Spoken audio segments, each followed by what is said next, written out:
ہماری بیٹنگ کا بھی وقت آیا ہے.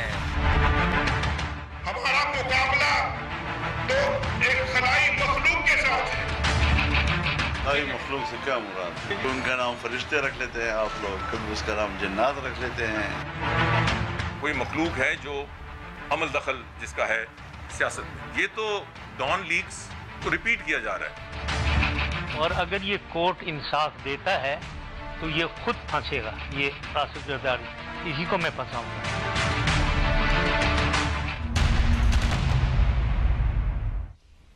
السلام علیکم. دوسرا رخ کے ساتھ میں ہوں سید سمر عباس. ملکی سیاست میں ایک طرف خلائی مخلوق کا شور ہے تو دوسری جانب وزیراعظم شاہد حقان عباسی صاحب نے دعویٰ کیا ہے کہ ان کے ارکان اسمبلی کو نامعلوم کالز آ رہی ہیں اور ان پر دباؤ ڈالا جا رہا ہے کہ وہ وفاداریاں تبدیل کریں، اور یہ سلسلہ اگر نہ رکا تو وہ یہ نامعلوم کالز کرنے والوں کو ایکسپوز کریں گے.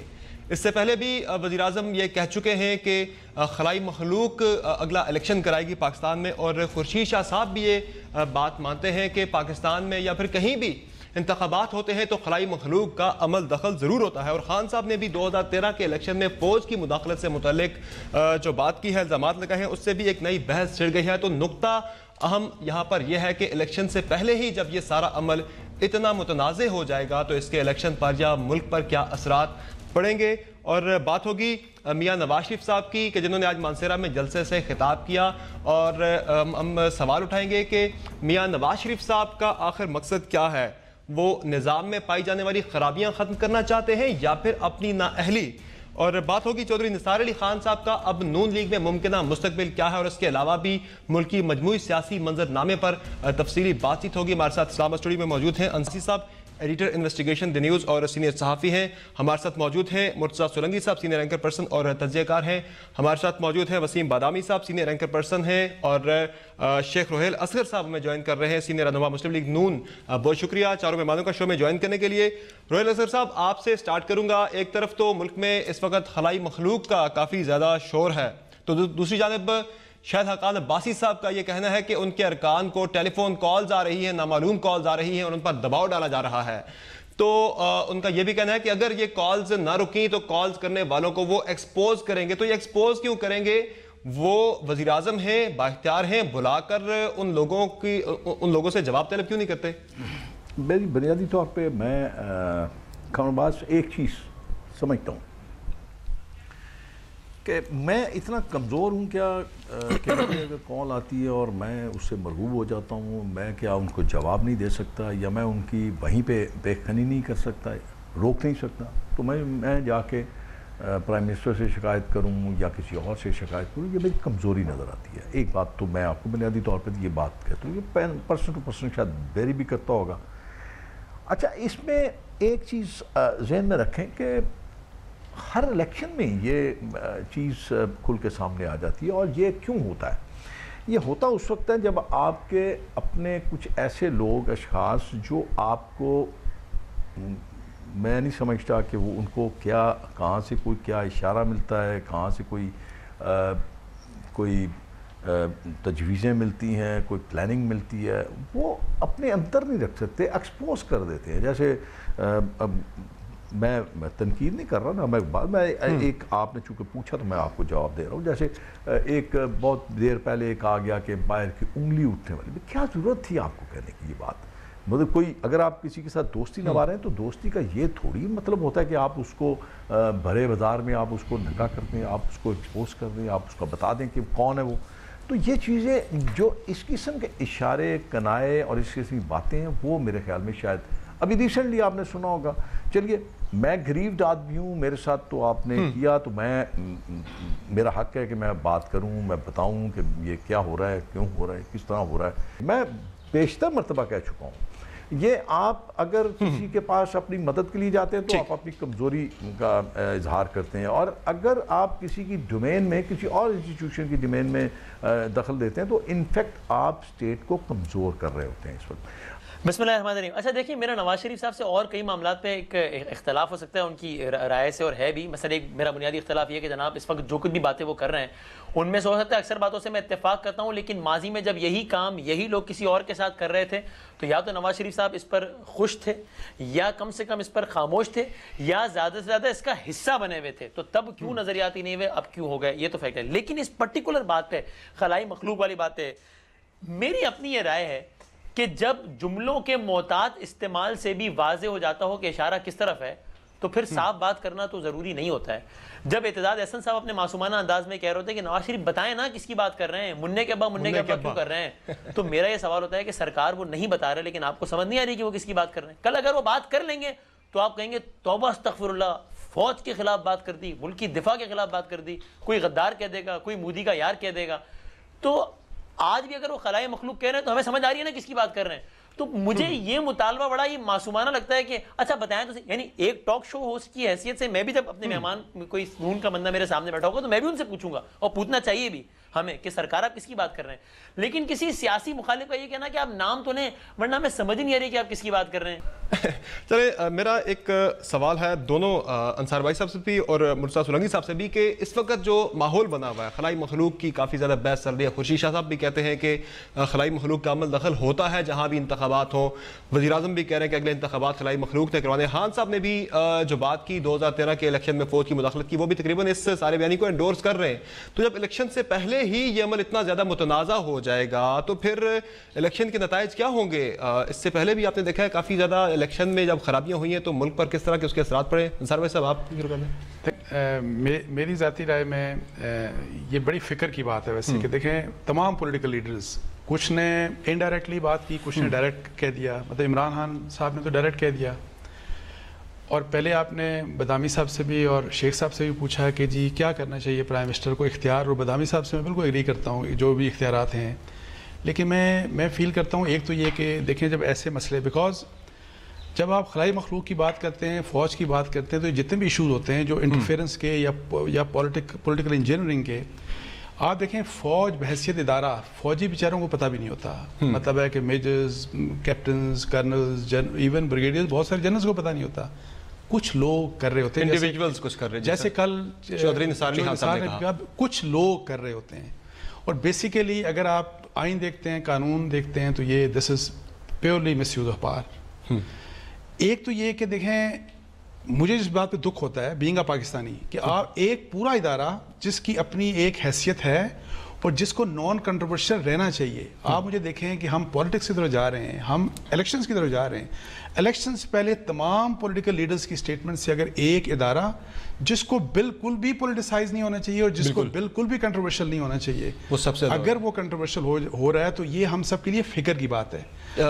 میں ذاتی سمجھتا ہوں کہ بینگ پرائم منسٹر یہ وہ ایشو ہے جس کو نیشنل سیکیورٹی کونسل اپنی میٹنگ میں اٹھانا چاہیے اور حل کرنا چاہیے کہ, اور یہ بتانا چاہیے دوسری سائڈز کو بھی کہ پلیز اگر کوئی آپ کے انڈیویجول اس طرح کا کام کرتے ہیں تو انشور کریں کہ رکے, because it is not in the interest of Pakistan. Politics کو چھوڑ دیں. مرتضیٰ سولنگی صاحب یہ ملک ہے کہ پھر 2013 کے الیکشن کی طرح اس کے بعد بھی پھر دھرنے اور سارا کچھ ہوگا جتنا متنازع یہ عمل الیکشن سے پہلے ہو چکا ہے.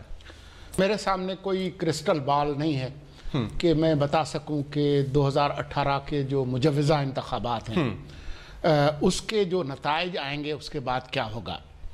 لیکن جو ایک ماحول ہے اس وقت ایک تحفظات کا اور بہت ساری جو لوگوں کو خدشات ہیں وہ اپنے طور پر موجود ہے. اور وہ کس وجہ سے؟ وہ اس وجہ سے ہے کہ اس ملک کی جو سیاسی تاریخ ہے اس کے اندر بہت سی ایسی مثالیں موجود ہیں جس سے اس شبہ کو تقویت ملتی ہے. باقی چیزوں کو چھوڑ دیں. ابھی سپریم کورٹ نے کافی عرصے کے بعد دوبارہ اصغر خان کیس جو ہے وہ اس کو نکالا ہے. تو اصغر خان کیس کیا ہے؟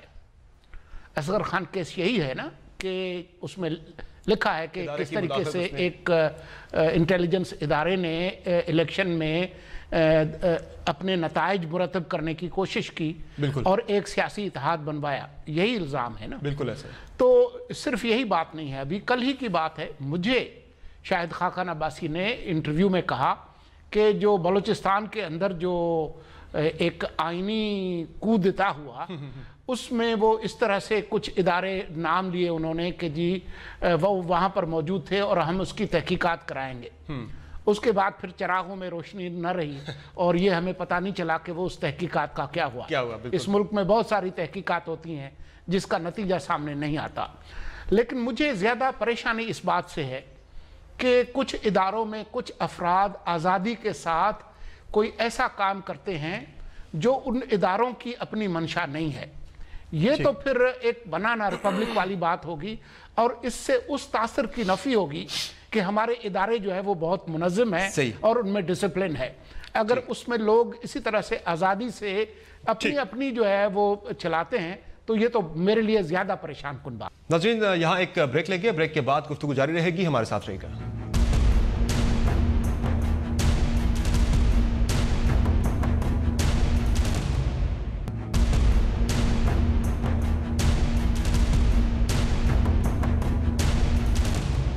میاں نواز شریف صاحب کی جنگ جو ہے وہ نظام بدلنے کے لیے، پھر ان کا مقصد کیا ہے؟ روحیر اسد صاحب، میاں نواز شریف صاحب نے آج بھی جلسہ کیا مانسہرہ میں اور انہوں نے باتیں کی کہ 70 سال سے جو نظام میں خرابیاں ہیں وہ دور ہونی چاہیے، ختم ہونی چاہیے، لیکن بات شروع ان کی اپنی ذات سے ہوتی ہے اور اپنی ذات پر ہی آ کر ختم ہوتی ہے. آج کی بھی گفتگو کا نچوڑ نکالا جائے تو انہوں نے جو بات کی وہ اس طرح کی کہ مجھے اتنے زیادہ ووٹ دیں کہ میری ناری ختم ہو سکے. سن لیتے ہیں کیا کہا میاں صاحب، بات آگے بڑھاتے ہیں. فیصلہ کیا آپ کو منظور ہے؟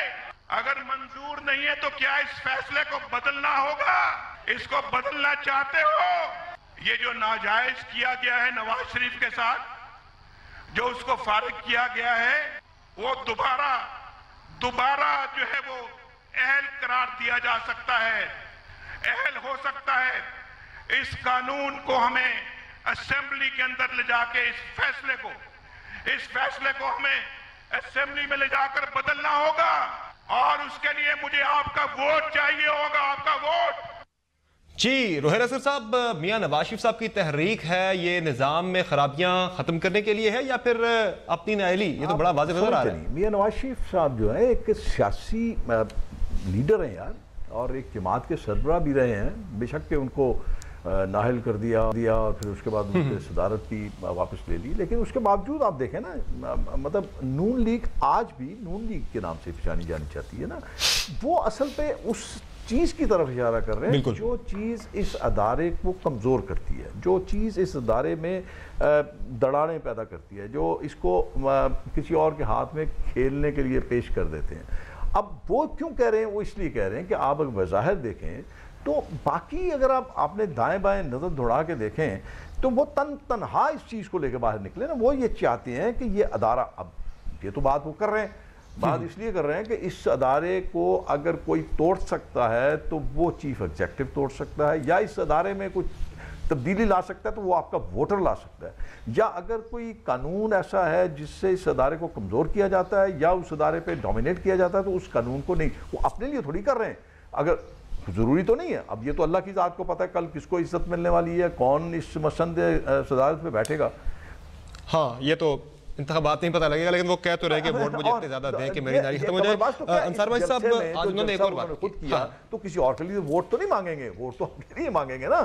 تو میں اسی لیے کہہ رہا ہوں کہ یہ جو ووٹ تو اپنی ذات کے لیے مانگ رہے ہیں، لیکن وہ کہہ رہے ہیں کہ قانون اگر 2/3 ووٹ صرف میاں نواز شریف کے لیے قانون تبدیل. میں ایک چھوٹی سی بات آپ کو بتا دوں، ہماری اصل پہ تھوڑی سی شاید وہ کیا یاداشت ہوتی ہے وہ ذرا کمزور ہو جاتی ہے. آپ دیکھیے 2008 میں اتفاق سے خدا نے مجھے تب بھی عزت سے نوازا ہوا تھا، میں تب بھی تھا، تو ایک ادارے کے سربراہ نہیں، ایک ادارہ، چھوٹا ادارہ جو ڈائریکٹلی انڈر آتا ہے چیف ایگزیکٹو کے، اور اس نے بغیر چیف ایگزیکٹو کے پوچھے وہاں جا کے سپریم کورٹ میں کھڑے ہو کے کیس کر دیا بغیر چیف ایگزیکٹو کی مرضی اور منشا کے. تو آپ اس سے اندازہ لگا لیجئے کہ وہ کس طرح کھیل کھیلا گیا، پھر اس کے بعد کیا کیا گیا. تو پیپلز پارٹی بھی کہہ رہی ہے کہ اگلی پارلیمنٹ میں شاید ہم 62-63 پہ بھی ہم کریں گے ترمیم کے لیے اور راضی ہوں گے، اور نیب قانون پہ بھی. انصار بھائی صاحب جیل میں ڈالنے کی بات کی، مجھے بہت زیادہ جیل میں ڈالنے کی جلدی ہے، وہ بہت جلدی میں ہے کہ مجھے جیل میں ڈال دیں، لیکن نیب بظاہر لگ نہیں رہا کہ اگلے 7 روز میں یہ کیس نمٹا سکے. ابھی تو ڈیفنس کے وٹنسز اگر پیش ہونا شروع ہو گئے تو یہ کیس اور لٹک سکتا ہے. دیکھیں 7 دن میں تو نہیں ہوگا, یہ تو ایک بڑی کلیئر مطلب ہے کہ انڈیکیشن ہے کہ مزید ٹائم لینا پڑے گا ان کو, مے بی 2 مہینے لینے پڑ جائیں. لیکن اگر ڈیفنس سائڈ جو ہے, میاں صاحب کی جو سائڈ ہے, وہ اپنے ڈیفنس وٹنسز نہیں لاتی تو اگر وہ تو پھر تو ہو سکتا ہے کہ جون میں یہ کہیں جا کے mid June towards the end of June یہ کیس کنکلوڈ ہو جائے. ادروائز اگر وہ لے کے آتے ہیں تو پھر تو یہ 1-2 مہینے شاید اور لٹک جائے. ایسا ہی ہے. تو یہ فیصلہ ڈیفنس سائڈ کو کرنا ہے کہ کیا وہ اس کو آگے مزید لے کے جائیں گے کہ نہیں لے کے جائیں گے.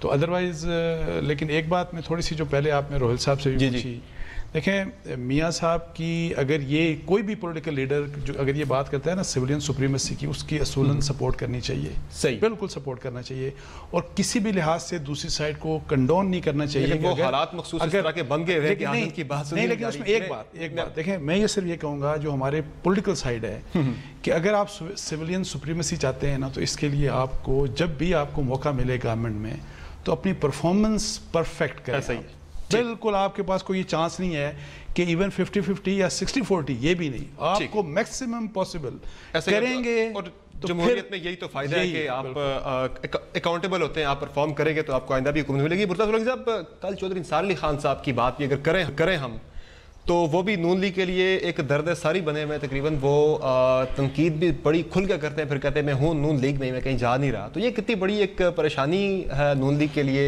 چودھری نثار صاحب کا مسئلہ حل کرنا. میرے نہیں خیال کہ یہ کوئی بہت زیادہ کوئی پریشانی کا معاملہ ہے. انہوں نے ایک اشارہ بھی تو دیا کہ 35 سے 40 کے قریب کوئی لوگ میرے ساتھ رابطے میں ہیں, میں چاہتا تو میں الگ ہو سکتا تھا. اشارہ تو دے دیا انہوں نے کہ بندے ہیں ان کے پاس. وہ درست ہے, لیکن آپ 28 جولائی 2017 سے دیکھ لیں کہ اب تک کتنے 40-50 لوگ نکلے ہیں. ماسوائے چند لوگوں کے ساؤتھ پنجاب میں جو پہلے ہی مارک تھے, اور وہ اپنی بہت ساری حرکات و سکنات کی وجہ سے صاف نظر آ رہا تھا کہ وہ کسی بھی وقت جو ہے وہ سائیڈ سوئچ کر جائیں گے. تو کوئی ڈیزرشن, خاص طور پر جی ٹی روڈ, وہاں پر آپ کو کوئی بڑی ڈیزرشن یا کوئی وہ آپ کو نظر نہیں آئی. تو لیکن چودھری نثار صاحب کی جو پریس کانفرنس تھی اس میں بہت سارے متضاد اشارے ملتے ہیں. مثال کے طور پر خود اس کا مقصد کیا تھا, میرے خیال میں کل کی جو پریس کانفرنس تھی اگر اس کو ایک جملے میں بیان کیا جائے تو نواز شریف صاحب کا یہ جو خلائی مخلوق کا جو بیانیہ ہے اصل میں اس کا توڑ تھا. اس سے پہلے وہ ڈان لیگ کے حوالے سے جو کچھ کہتے رہے ہیں تو وہ مسلم لیگ نون میں ہے بھی کر رہا, آپ اپنی غلطیوں میں پھنستے چلے گئے. مسلم لیگ نون میں نہیں بھی ہیں. وہ ایک طرف تو یہ بات کرتے ہیں کہ جی پارٹی کے اندر جمہوریت ہونی چاہیے اور مجلس عاملہ کا اجلاس بلانا چاہیے, دوسری طرف وہ اپنی سینیارٹی بھی جتاتے ہیں. تو یا تو آپ جمہوریت کے وکٹ پہ کھیلیں یا اپنی سینیارٹی کے وکٹ پہ کھیلیں. ناظرین, جہاں مجھے ایک مختصر بریک لینی ہے, بریک کے بعد مہمانوں سے گفتگو جاری رہے گی, آپ رہیے گا ہمارے ساتھ.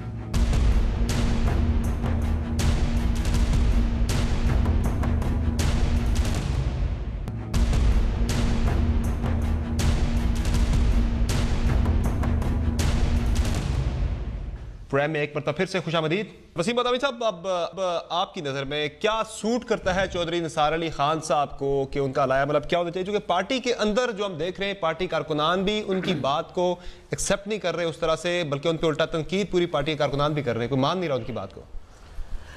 دیکھیں میرا اپنا یہ خیال ہے چودھری نثار صاحب کی اس بات پر تو میں بڑی ریسپیکٹ کرتا ہوں کہ انہوں نے اپنی جو رائے کو صحیح سمجھتے ہیں وہ وہی بات کرتے ہیں. اپنی شخصیات میں, ایٹیٹیوڈ میں کچھ نہ کچھ پرابلمز ہو سکتے ہیں, کوئی بھی انسان غلطی سے پاک نہیں, لیکن یہ اچھی بات ہے کہ آپ اپنی لیڈرشپ بھی کیوں نہ اس کے سامنے بتائیں کہ صاحب میرا یہ خیال ہے کہ آپ یہ ٹھیک کر رہے ہیں, غلط کر رہے ہیں. بات غلط ہو سکتی ہے ان کی, سر انہوں نے کل بھی پریس کانفرنس میں کہا کہ میری رائے غلط ہو سکتی ہے لیکن میں اپنی رائے کا اظہار کرتا ہوں. اچھا, اب انہیں کرنا کیا چاہیے؟ میرا اپنا یہ خیال ہے کہ ایک تو چودھری نثار صاحب کا جتنا بڑا قد کاٹ ہے, ان کو زندگی میں اگر کوئی آخری کام کرنا چاہیے تو وہ یہ کہ یہ پارٹی چھوڑ کے کسی اور پارٹی میں چلے جانا چاہیے, جو کہ میرا پہلے بھی خیال تھا کہ نہیں جائیں گے, اور کل تو انہوں نے اس کی مزید وضاحت کر دی ہے. زیادہ سے زیادہ اگر ایک انڈیپینڈنٹ الیکشن لڑ لیں تو, اور اس صورت میں میرا خیال ہے نون کو یہ احترام کرنا چاہیے کہ ان کے سامنے کوئی کینڈیڈیٹ فائل نہ کرے.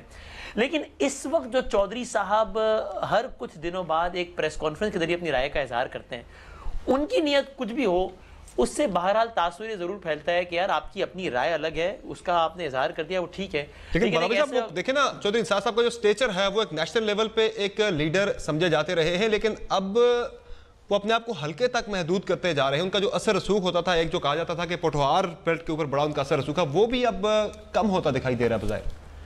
ہاں یہ آئی ایگری ود دس کہ وہ نیشنل سے ایک بہت ہی چھوٹے لیول پر آ رہے ہیں. اور میرا خیال ہے کہ یہ جو بار بار جو پریس کانفرنسز ہیں, دیکھیں اس میں کوئی نئی بات تو کرنے کی نہیں ہوتی ان کے پاس نا, ہر پریس کانفرنس کا خلاصہ یہ ہوتا ہے کہ نواز شریف کی رائے ہے, میری رائے ہے, تو یہ بات تو واضح کر چکے ہیں نا.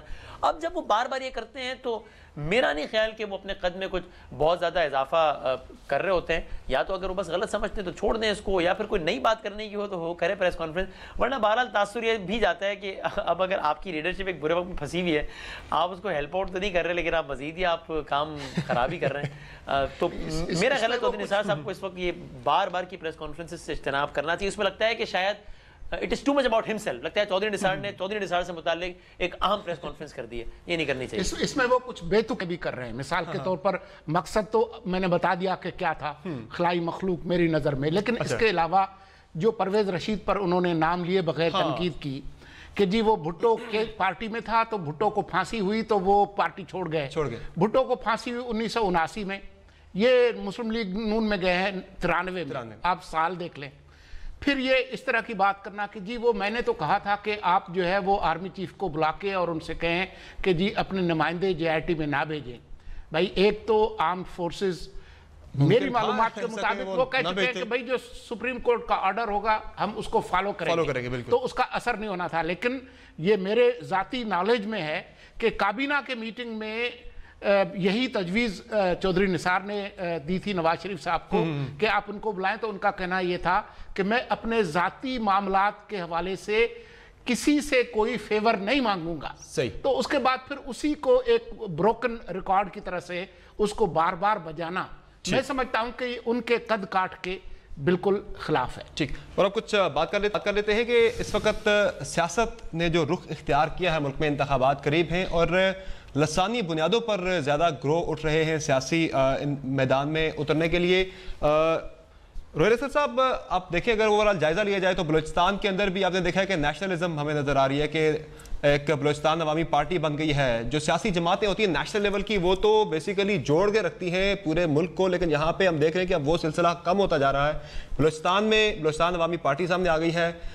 کراچی کے اندر آپ دیکھیں تو جاگ مہاجر جاگ وہ لسانی بنیادوں پر وہ دوبارہ سے یونائٹ ہو رہے ہیں, اور اس کے علاوہ جنوبی پنجاب اور سرائکی بیلٹ میں بھی اسی طرح کی جو سینٹیمنٹس پائے جاتے ہیں کہ وہاں پر بھی علاقائی اور لسانی بنیادوں پر لوگ الیکشن میں جا رہے ہیں. تو یہ کتنا خطرناک ہے ملک کے لیے؟ پہلے بھی آپ نے دیکھا کہ جب تقسیم ہوئی انتخابات کی وجہ سے ہی ملک پہلے ٹوٹا, اس طرح کے جو ملکی اثرات پڑے ملک پر. تو اب یہ کس طرف ہم جا رہے ہیں؟ آپ کے پاس 3 شخصیات ایسی ہیں جن کا میں نے پہلے بھی عرض کیا تھا کہ بہت گہری نظر ہے. تو یہ کوئی نئی بات نہیں ہے.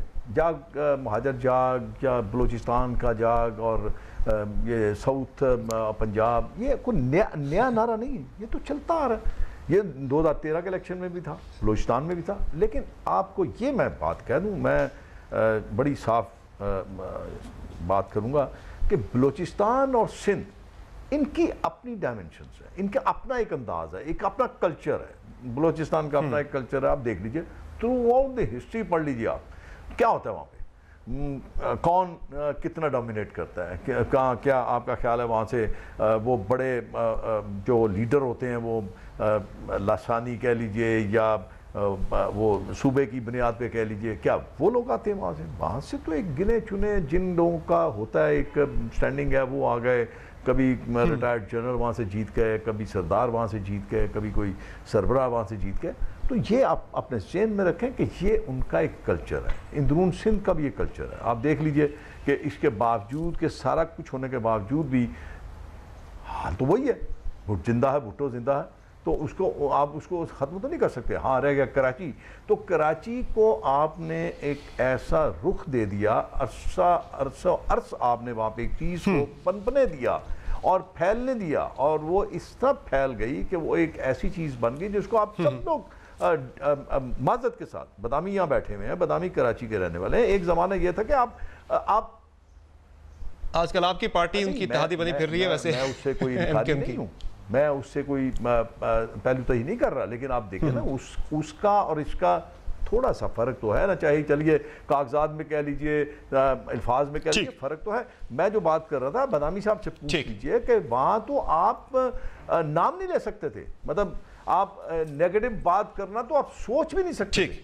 تو اب وہ حالات تو تبدیل ہوئے، بالکل تبدیل ہو گیا. بالکل. چلے مجھے ایک، اس لیے میں کہتا ہوں کہ آپ اس کو، مجھے ایک مختصر بریک لینی ہے یہاں پہ. سوری آپ کی بات کاٹ رہا ہوں، سوری مجھے مختصر بریک لینی ہے. ناظرین بریک لیتے ہیں. بریک کے بعد میں دیگر 3 پینلسٹ کے سامنے بھی یہی نقطہ رکھوں گا کہ لسانی سیاست ہے ملک کے لیے بہتر ہے یا پھر نقصان دہ. باتوں کی بریک کے بعد. اسٹے ود اس.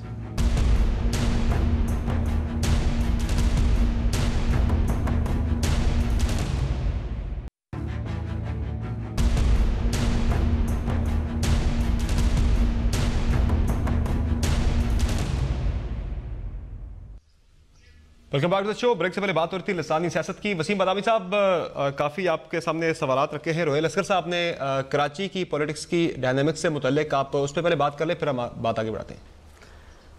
ہاں اب روہیل صاحب پھر بڑے، انہوں نے بہت سارے سوالات رکھے ہیں. اگر کوئی اسپیسیفک سوال عرض کریں تو میں خادم حاضر ہے اس کا اسپیسیفک جواب دینے کا، ورنہ میں ایک عمومی تبصرہ کر لیتا ہوں روہیل صاحب جس طرح گئے. بول ہی نہیں سکتا. آپ تو بہتر سمجھتے ہیں، عمومی تبصرہ کر لیں سارے ملک کی سیاست کو جہاں چل رہی ہے. وہ حالات سیاست میں جو ڈائنامکس چینج ہوئے کراچی کی، اس پہ وہ آپ سے جاننا چاہ رہے ہیں کہ پہلے سے حالات کتنے مختلف. دیکھیں انفارچونیٹلی اس کا جو جواب ہے وہ روہیل صاحب کی فیور میں جاتا ہے. حالانکہ روہیل صاحب has not been very kind to me, لیکن یہ کہ بات وہی کرنی چاہیے جو انسان کو لگے کہ ٹھیک ہے بات غلط ہو سکتی ہے لیکن جو آپ سمجھیں وہ. یہ بات ٹھیک ہے، کراچی کے حالات میں ایک 180 ڈگری کا چینج آیا ہے اور یہ بہت انفیئر ہوگا اگر آپ وفاقی حکومت کو اس کا کریڈٹ نہ دیں. آف کورس سیکورٹی ایجنسیز نے اس پہ اپنا کام ادا کیا ہے، اس میں کوئی شک نہیں ہے، لیکن اگر پولیٹیکل ول سینٹرل گورنمنٹ کی نہ ہوتی تو یہ سب کچھ نہ ہو سکتا. پیپلز پارٹی وفاق میں بھی تھی اور پیپلز پارٹی صوبے میں بھی تھی. شہر کے حالات نہ صرف یہ کہ بہتر نہیں ہوئے بلکہ بدتر سے بدتر ہو گئے. پیپلز پارٹی نے تو کمال کر دیا کہ ایک ایسی جماعت جس کے اندر ملیٹنسی تھی، یعنی کہ متحدہ قومی موومنٹ. بھائی حکومتوں کا کام یہ ہوتا ہے کہ آپ ملیٹنٹ ایلیمنٹ کو ختم کریں. پیپلز پارٹی نے 2 کام کیے. ایک تو اس ملیٹنسی کو تھوڑا نیوٹرلائز کرنے کے لیے ایم کیو ایم کو اپنی حکومت میں شامل ہی کر لیا. بھائی حکومتیں دہشت گردی ختم کرتی ہیں، دہشت گردوں کو حکومت میں شامل کرتی ہیں. دوسرا ایک اور کام بھی کیا. ایم کیو ایم بہت بدماشی کر رہی تھی، پیپلز پارٹی نے کہا اچھا یہ اتنے بڑے بدماش ہیں، ہم اس سے بڑا بدماش گروپ بنائیں گے. امن کمیٹی بنا دی. بھائی دنیا کے کس حصے میں حکومتیں کام کرتی ہیں؟ یہ ٹھیک بات ہے کہ بعد میں وہ امن کمیٹی پیپلز پارٹی کے بھی ہاتھ سے نکل گئی اور ذوالفقار مرزا صاحب کو انہوں نے ڈس اون کر دیا. میں ذاتی طور پر جانتا ہوں، آخری بات اس میں، میں ذاتی طور پر جانتا ہوں کہ جب پیپلز پارٹی کی وفاق میں حکومت میں تھی تب کس طریقے سے سیکورٹی ایجنسیز چاہتی تھی حالات بہتر کرنا اور وہ نہیں کر پاتی تھی. اس لیے اس کا کریڈٹ لائک اٹ اور not P M L N کو دینا پڑے گا. میں دیتا ہوں. ٹھیک. مرتضی سلنگ صاحب، جو حالات تبدیل ہوئے ہیں کراچی کے، ان حالات کی تبدیلی کا سیاست پر بھی کوئی اثرات پڑیں گے؟ سیاسی حالات بھی تبدیل ہوں گے یا پھر ویسے رہیں گے ڈائنامکس پولیٹیکل؟ دیکھیں کراچی میں اس وقت ایک خلا ہے. کراچی میں ویسے بھی جو پچھلے جو الیکشنز ہوئے ہیں اس میں جو ووٹر ٹرن آؤٹ تھا وہ کچھ بہت زیادہ نہیں تھا. وہ جو ٹھپے پہ ٹھگا ہے اس کو چھوڑ کے اگر آپ حقیقی معنوں میں دیکھیں تو 50% سے زائد ووٹ نہیں پڑے. اور اس وقت وہاں پر زیادہ خلا ہے کیونکہ ایم کیو ایم اس دل کے ٹکڑے 1000 ہوئے، کوئی یہاں گرا کوئی وہاں گرا. کہ پھر یہ جو لسانیت کی طرف ہم جا رہے ہیں، پولیٹیکل پارٹیز ہوتی ہیں نیشنل لیول پہ وہ یونائٹ رکھتی ہیں، لیکن جہاں پہ تو 2 اینٹ کی دیکھیں میری ذات میں الگ الگ مساجد جا بنی. سدرن پنجاب اور بلوچستان میں خور پہ یہ جو الائنس بنائے گئے ہیں یا جس طرح بھی بنے ہیں، ان کا مقصد بیسیکلی پوسٹ الیکشن جو منورنگ ہوگی نا حکومت کو بنانے کے لیے، اس میں کمزور حکومت آئے تھا. یعنی بنانے والوں نے یہ سوچا ہے کہ بڑا شاید اہم رول ہو جائے گا اور پھر کنگز میکر میں، مطلب جو سوچ رہے ہیں کہ ہم کنگ میکر بھی بن سکتے ہیں، واٹ ایور. لیکن دیکھیں افسوس کی بات یہ ہے کہ ایک تو بات یہ کہ کیا الیکشنز کہ کنسیکوینس وہی ہوں گے جو میں سوچ رہا ہوں یا سولنگی صاحب یا کوئی اور سوچ رہا ہے؟ تاثر تو عام ہے کہ ہم پارلیمنٹ آئے گی اور ایک کمزور سی حکومت بنے گی، اس طرح کی باتیں ہو رہی ہیں. فیصلہ کی. اور میں آپ کو بتاؤں جنرلی بہت سی منورنگز ہوئیں. آئی جی آئی کی بات کی 88 میں، آپ بے نظیر بھٹو کو نہیں روک سکے. سو پاپولر ووٹ کو روکنا، سینٹ کے elections is something else. Direct elections میں منورنگز کام نہیں کرتی اور جو 6-7 کروڑ لوگ اس دن سڑکوں پہ ہوں گے تو بڑا مشکل کام ہوتا ہے. اچھا ایک چھوٹی سی بات اور، چونکہ بادامی صاحب نے جو کراچی کے حالات کی بات کی، سب کا رول، لیکن میں آپ کو بتاؤں میں بڑا کرٹیکل رہا ہوں پاکستان پیپلز پارٹی کے، لیکن پروونشل گورنمنٹ نے ریلکٹنس سے ہی کنٹریبیوشن کی ہوگی. اگر وہ کنٹریبیوٹ نہ کرتے تو یہ ریزلٹ نہ ہوتے. سو جب کریڈٹ جاتا ہے تو کریڈٹ